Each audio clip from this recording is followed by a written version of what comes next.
बेटा, मैंने पहले भी बोला है कि अम्मा बहुत सपोर्टिव है, उन्होंने बहुत सपोर्ट किया मेरा। वाली हूँ, अभी टाइम हो रहा है 6:04।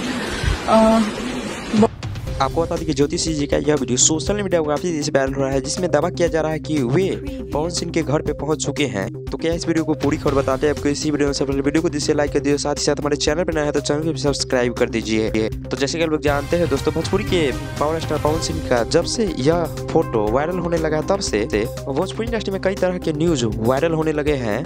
कई सारे न्यूज पॉजिटिव में तो कई सारे न्यूज निगेटिव में चल रहे हैं, क्योंकि कुछ लोगों का मानना यह है कि ज्योति सिंह का और पवन सिंह जी का मिलना कोई संयोग नहीं है, बल्कि यह एक राजनीति का मुद्दा है, जिससे पवन सिंह की छवि राजनीति के मामले में अच्छे हो सके। परंतु कुछ लोगों का मानना यह है कि यह फोटो बिल्कुल सही है और इसमें कोई राजनीति नहीं है, बल्कि अगर ये लोग अपना घर बसाना चाहते हैं तो बहुत अच्छी बात है कि इंडस्ट्री में फिर से सुख शांति बनी रहे। तो अब तक के लिए बस इतना ही दोस्तों, मिलते हैं नए वीडियो में नए कंसेप्ट के साथ।